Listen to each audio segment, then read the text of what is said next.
Masters of innovation.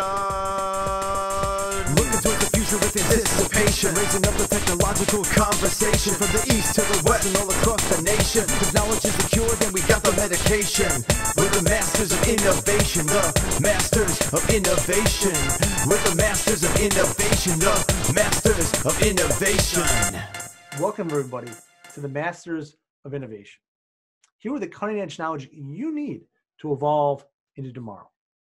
As always, I'm Garrett Wagner, the entrepreneurial CPA, the man that's just trying to survive COVID like everybody else out there, and he's joined by the rock star, the legend, Joe Brusnman, COP Brokers.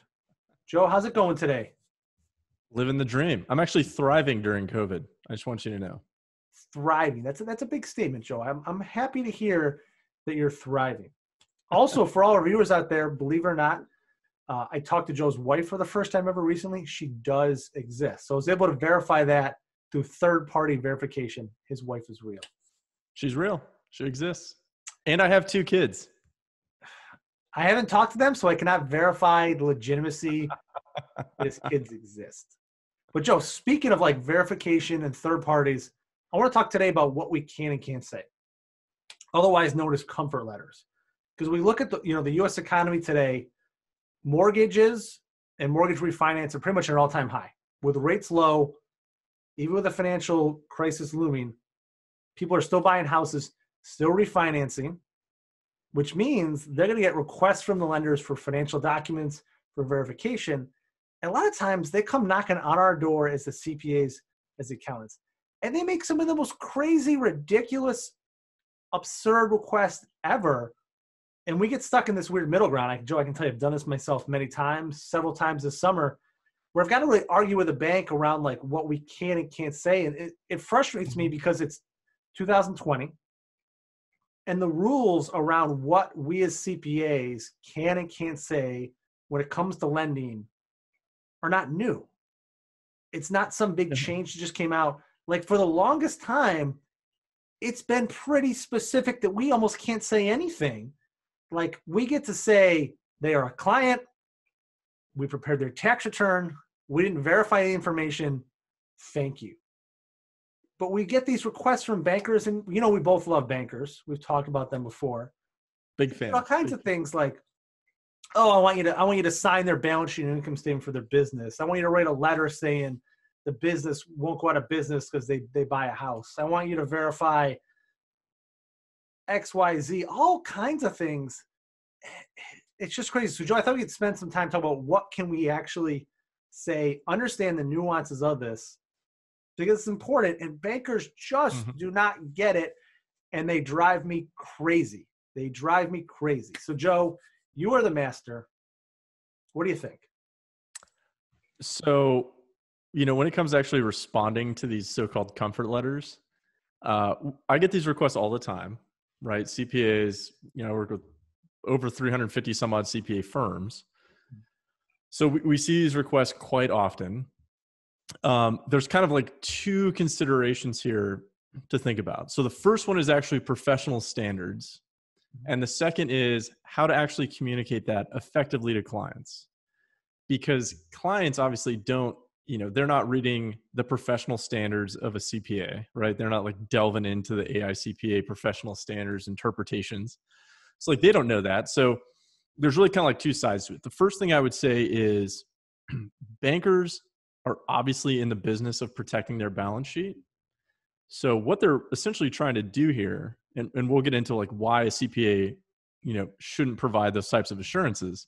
What they're really trying to do is they're trying to, have this third party who's essentially going to pay if that loan defaults, right? So they're trying to have a CPA be on the hook for this loan because they're like, oh, okay, well, if the loan defaults, like who are we going to go after?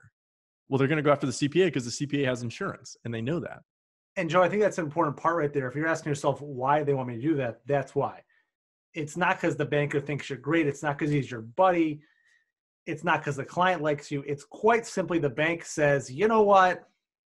If this loan defaults, whatever the chance of that is, it'd be so much easier instead of repossessing the house to sue that CPA in town that's got insurance That's going to make us so much happier as a bank if we can just sue Smith & Smith CPA firm for a whole bunch of our mortgage loans when they go bad. That's awesome for us. And that's why this is important that you don't do that, because there is no good intentions by the banks, any of the banks, to ask you to do this in any way. No, and the banks, realistically, right, that's part of their own underwriting process, right? Like, they're obviously taking on their own risk, and they have to quantify their own risk. Like, they should not just be bankrolling this risk with the local CPA firm. That would just be insane. Absolutely insane. So getting into, I actually looked this up, like the true professional standards. So I'm going to quote here. AICPA Professional Standards Interpretation Number 1, responding to requests for reports on matters relating to solvency. This is of ATC Section 105, concepts common to all attestation engagements, attestation interpretations of Section 105. AT-TAC-C, oh, sorry, I used a military term there, 9105.01-11, prohibits CPAs from providing any level of assurance that an entity is or will continue to be solvent. So in a nutshell, part of what they're saying is it could be against professional standards to actually sign that comfort letter. So if I were a CPA, and one of the things that we give as a consideration to our CPA firms is take this, right, go back to the client, because you don't want to be the man in the middle. So obviously, like, you can tell the banker to go pound sand, right? Or however nicely you want to put that statement. But make sure you're communicating that with the client. And you're saying, hey, literally, it's against my professional standards to do this, right? Like, I'm not trying to screw you. I'm not trying to make this harder on you. Like, we just can't do this, right? So, you know, probably for the banker, you could tell them to pound sand and be like, dude, I'm not here to underwrite your loan. Right? Like, I'm not your piggy bank. Go find someone else. But for the client, it's definitely, it's against professional standards. It's something that we're not comfortable doing anyways. Like, you know, I know that the bank is requesting this, but that's part of their underwriting process. You know, no CPA firm is going to do this. So neither will we. You know, just sometimes I take a step further of like, I can lose my license if I do this. Like, I could lose my ability to practice. I tell the clients, like, do you want me to not be able to do my job anymore? Like, do you want me to no longer be able to do this and be unemployed and like lose my house? And I was like, well, of course not. Like, and I say, like, that's what could happen if I do this. Joe, I think it's also important to point out, like, we use the term comfort letters. It doesn't mean that our attestation work back to them is like a letter. You know, Right. Sometimes I get the request, and I've seen requests from other CPAs. The banker just simply says, especially if you own a business, hey, as a CPA, I just want you to sign your name on the balance sheet and income statement for last year. Don't do that. Like, once again, it's not a letter, but it's still this, like, I've seen this from multiple banks, like, oh yeah, in order to get this mortgage, you need your CPA to sign their name on the balance sheet and income statement that you print out like QuickBooks.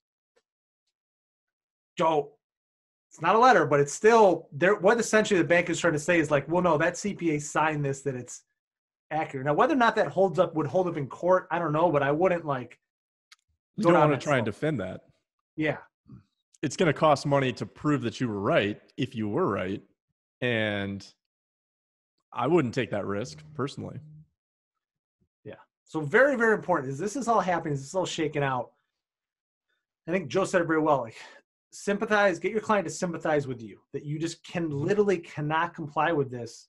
The other thing I've done sometimes is AICPA actually has a great matrix. If you just Google AICPA comfort letters, that says like what the banker requests, like, we want a statement that the business will stay solvent. Like, if they're an S Corp shareholder and they got a W-2, the business will stay solvent in the future if they get a loan. It'll say like, in order to state that with an actual opinion, you would need to do like XYZ engagement. So you can tie back to the client to show them like, well, here it is. Like, in order to say that, I'd have to do this engagement. And by the way, it's going to cost you $7,000. So I could do this letter for your personal mortgage for your house. It's just going to cost you $7,000. Usually the client at that point is like, hey, absolutely not. I'm not paying $7,000 for this. Like, I'm not paying anything. And you can kind of start to push it back to the bankers. Mm-hmm. Another good resource, believe it or not, with different places we talk about, Your State Society actually, a lot of them have a hotline where you can complain about this. And part of their lobbying work they do on your behalf is the state society will then quote unquote harass some of those regional banks or the regional bank representative to say, hey, you're asking a number of our members to do things that are against professional standards, like apply some of that institutional pressure to the bigger financial institutions saying, like, you cannot do this because the CPAs can simply not do this at all. And I mean, just think about, like, to use an analogy, think about how ridiculous it is what these banks are asking. So, like, if I'm a surgeon, right, and I operated on some football player's knee, like, am I going to provide an assurance to some NFL team that's making bucket loads of cash that, like, oh yeah, his knee will work for the next 30 years? It's like, who would say that? It's just absurd. Well, and Joe, it's more like this. It's more like, I think the analogy is more like the surgeon is asking the trainer of the NFL athlete to provide an assertion on, like, the statement of his ligaments in his knee. And the trainer's like, I make sure he does like 30 squats. Like, I make sure he does his workouts. Like, I don't x-ray and take MRIs of the tendons. Like, I simply, like, design his training program. And like, I mean, maybe he's going to fall down the stairs next week and, like, bust his knee. Like, you wouldn't know, right? Yeah. So it's just bankers trying to find someone to bankroll bad loans. Like, that's literally just the way I view it. It's bankers who are like, hey, if all else goes wrong, if I can dupe this CPA into signing this thing, then good for me, right? So that is the risk I would not be willing to take if I were a CPA. So, Joe, to wrap it up, something else I've heard over the years, pushback from bankers. No, Garrett, like, I'm going to pretend like they're on the phone. No. Per the federal mortgage loan guidelines, it says in the federal guidelines that you as a CPA have to provide me written assertions about the ability that this S-Corp shareholder's business will be solvent in the future.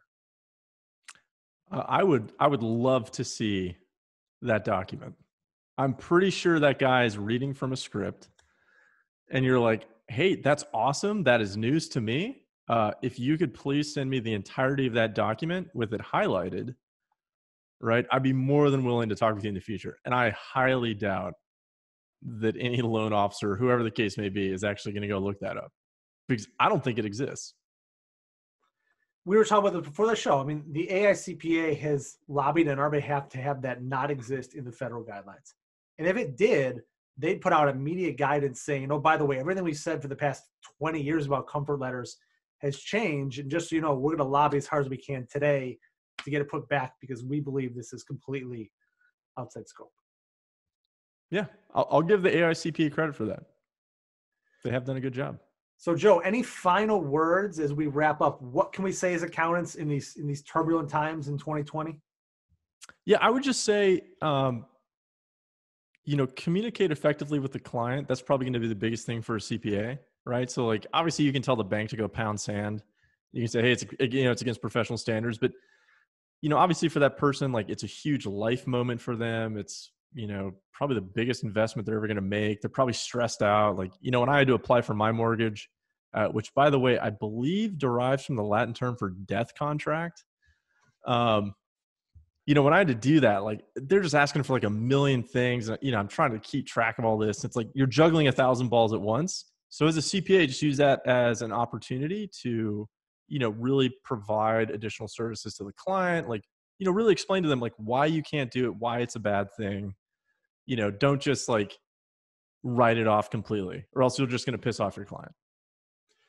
Well said. And for all of our audience out there that's never, like, seen or done an official comfort letter before, just to give some frame of reference, here's generally, this isn't verbatim, generally, you should look this up, what we can say. If Joe was my client. The comfort letter looks something like this. Joe Brusnman has been a client of the firm since 2015. We prepared Joe Brusnman individual 1040 tax return based on the information that Joe provided. We did not verify the accuracy of any of the information that Joe Brusnman provided. Thank you. And it's literally that. It pretty much just says, like, he's a client. He gave us stuff. We didn't verify anything. We take zero responsibility. Thank you. It's like being a POW when they're like, you can say first name, last name, service number, date of birth, right? Like that's what you can tell people. I can't even say that though. I can't say your like social security number and date of birth. All I can say is like, Joe's a client. We filed the tax return. We didn't verify anything. Yep. So that's a little touch base on, very important. Don't get sued. Don't go out of business. Don't fall prey to the bankers that are trying to prey on you. And if you got questions on this, reach out to us. We're both happy to help with you anytime. Navigate through the bankers, the clients, what you can and what you can't say. Always happy to help. And don't forget, click the link, subscribe to the YouTube channel, stay up to date. And as always, take action today to change the world and invest in yourself.